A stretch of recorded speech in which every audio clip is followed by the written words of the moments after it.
এই ছোট লোকের বাচ্চা, তোর কত বড় সাহস, তুই আমার গাড়ির উপরে এই বস্তা রেখেছিস? সর এখন আমার গাড়ির সামনে থেকে। খবরদার, কার সাথে আপনি এমনি করে কথা কইতেছেন? হ্যাঁ, আপনি চিনেন আমি কেডা? এই ফোনটা রাখতো, পরে কল দিতেছি।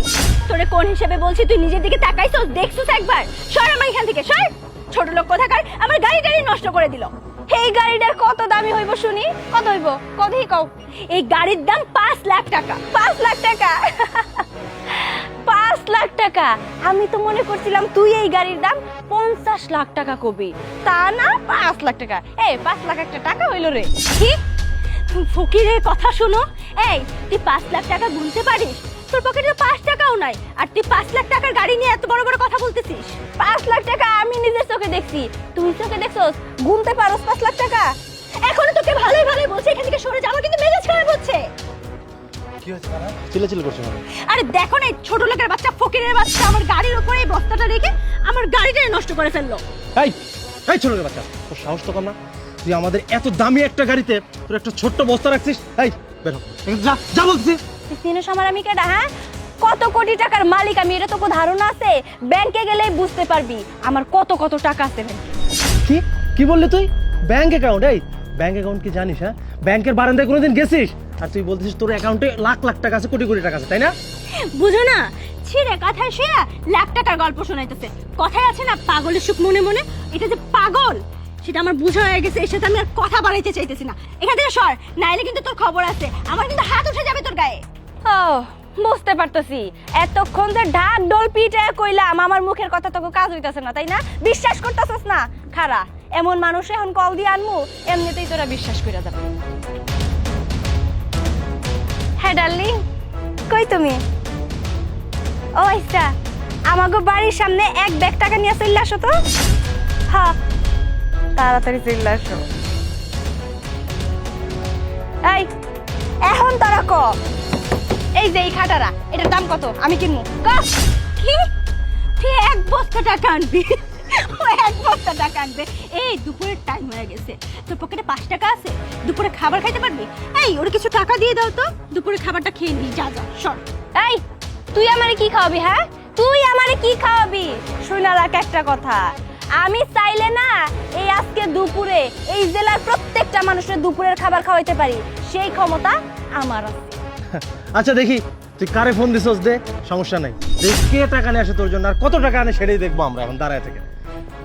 কেন এর সাথে কথা বাড়াইতেছো? আমার এর সাথে কথা বাড়ায়া মানে টাইম নষ্ট করার মতো একটু টাইম নাই। এই, আমার কি খুব সময় আছে নাকি তোর মতো মাইয়ের সাথে তর্ক করে সময় নষ্ট করার? আমার কথা যেহেতু বিশ্বাস হইতেছে না, একটু অপেক্ষা কর, আমার ডার্লিং চলে আসতেছে, তারপরে বুঝতে পারবি আমি কেডা আর কত কোটি টাকার মালিক। এখনো সময় আছে, কিন্তু সরে যা, নাহলে কিন্তু আমার হাত উঠে যাবে। একদম চুপ, বাজে কথা করার চেষ্টা করবি না। কি ব্যাপার বউ, তুমি আমাকে ব্যাগে করে টাকা নিয়ে আসতে বললা? আমি তো কোনো কিছু বুঝতে পারতেছি না। কি এই ভাঙ্গা সুরে গাড়ি কেনার জন্য? আরে তোমার রুচিটা এত নিচে নেমে গেছে। দেখো দেখো, এক পাগলের আমদানি ছিল, এখন আরেক পাগলের আমদানি হয়ে গেল। এই খবরদার, এতক্ষণ আমারে জামাই তাই কইছস, আমারে পাগল কইছস, আমি মাইনা নিছি, কিন্তু আমার জামাইরে এইসব কইলে আমি মাইনা নিমু না, ঠিক আছে? ও আমার ভালোবাসার মানুষ। আর এই যে তোমারে কিসের জন্য ডাকছি জানো? এই মানুষ দুইটা সেই কখন থেকে আমারে জানাই তাই কইছে, ছোট লোক কইছে, গরিব কইছে, খ্যাত কইছে, 2 টাকার জামা কাপড় পরে আছি, আমারে জানাই তাই গালিগালাজ করতে। এই তোদের এত বড় সাহস, আমার বউয়ের সাথে খারাপ আচরণ তোরা করেছিস? এই তোরা জানিস আমরা কে, আমরা কত টাকার মালিক? এই গাড়ির দাম কত সেটাকে বল। 5 লক্ষ টাকা আছে তোদের কাছে? হ্যাঁ, 5 লক্ষ টাকা? 5 লক্ষ টাকা কি আমাদের কাছে কোনো বিষয় নাকি রে? দাঁড়া, 5 লাখ টাকা না? এই যে এইখানে 7, 8, 9, 10, এখানে 10 লক্ষ টাকা আছে। এই গাড়ির দাম 10 লক্ষ টাকা দিতেছি। 2 লাখ, 4 লাখ, 6 লাখ, 8 লাখ, 10 লাখ। এখন থেকে এই গাড়িটা আমাদের। হ্যাঁ, এখন থেকে এই ভাঙ্গাচুরা গাড়িটা আমাগো। এই গাড়িতে আমরা চড়মু না কি করবো না ফালাই দিব, সেটা আমাগো ব্যক্তিগত ব্যাপার। এই গাড়ি নিয়ে আর একটা কথা কইতে পারবি না। আপু আমাদেরকে মাফ করে দেন, মাফ চাও। আপু সরি আপু, সত্যি আমি ভুল করে ফেলেছি, আমি না বুঝতে পারিনি। আসলে আপনি যেভাবে সাধারণভাবে আছেন, আমি আসলে আপনাকে পাগল মনে করেছিলাম। সরি আপু। শোন, একটা কথা কই, মানুষের পোশাক আশাক দেখে না কখনো মানুষের বিচার করিস না। হয়তো বা আমার গরিবের মতো দেখতে লাগতেছে, কিন্তু তোকে ধারণা নাই যে আমরা কত কোটি টাকার মালিক। টাকা থাকলেই যে শো অফ করতে হবে, মানুষের দেখাইতে হইব এমন কোনো কথা না। আমি সব সময় ভালো ভালো ড্রেস পরবো, এগুলো তোকে দেখামো, আর তোরা মনে করবি আমরা কোটিপতি। এর কোনো দরকার আছে? ভাই আমি গরিব মানুষ ছিলাম সেই আগে থেকেই। আমার হাজবেন্ডের কাছে বিয়ে হওয়ার পর থেকে আমি অনেক চেঞ্জ হয়ে গেছি। শুধু তাই না, আমি আমার নিজের ইচ্ছা শক্তি দ্বারা, সৎ সাহসের দ্বারা এবং আমার স্বামীর সাপোর্টের জন্য আজকে আমি এই পর্যন্ত আসতে পারছি। আমারও কোটি কোটি টাকা আছে। আমি আমার স্বামীর টাকায় চলি না, আমার স্বামীরও টাকা আছে, আমারও টাকা আছে। দুইজনের টাকা এক করলে না অনেক টাকা হবো, আর সেই টাকা দিয়ে চাইলেই তগো মতো মানুষে আমরা কিনা নিতে পারি। কিন্তু ওই যে কইলাম, আমরা টাকা নিয়ে কোনো শো অফ করি না। আমি যেরকম সাধারণ মানুষ, তাই আমি মাঝে মধ্যে চাই আমি একটু সাধারণ হইয়া সাধারণ পাবলিকের পাশে দাঁড়াই। কারণ আমি তো কোটিপতির বউ, আমি নিজে একজন কোটিপতি।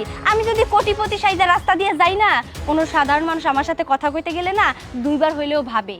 তাই আমার নিজের কাছে নিজেরই কেমন যেন লাগে। আমি চাই আমার সাথে যেন প্রত্যেকটা সাধারণ মানুষ যেন ভালোভাবে কথা কইতে পারে, তাদের মনে যেন কোনো ভয় না থাকে। তাই আমি সবসময় এইভাবেই চলাফেরা করি। কি রে, তোরা চাবি দিবি না গাড়ির? চাবি দে।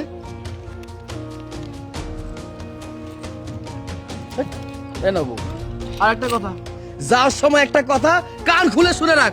এরপর আমার বউর সাথে যদি কোনো রকম এদিক সেদিক করিস না, তোদের অবস্থা কিন্তু খারাপ করে দেবো। বউ চলো। ঠিক আছে, চলো।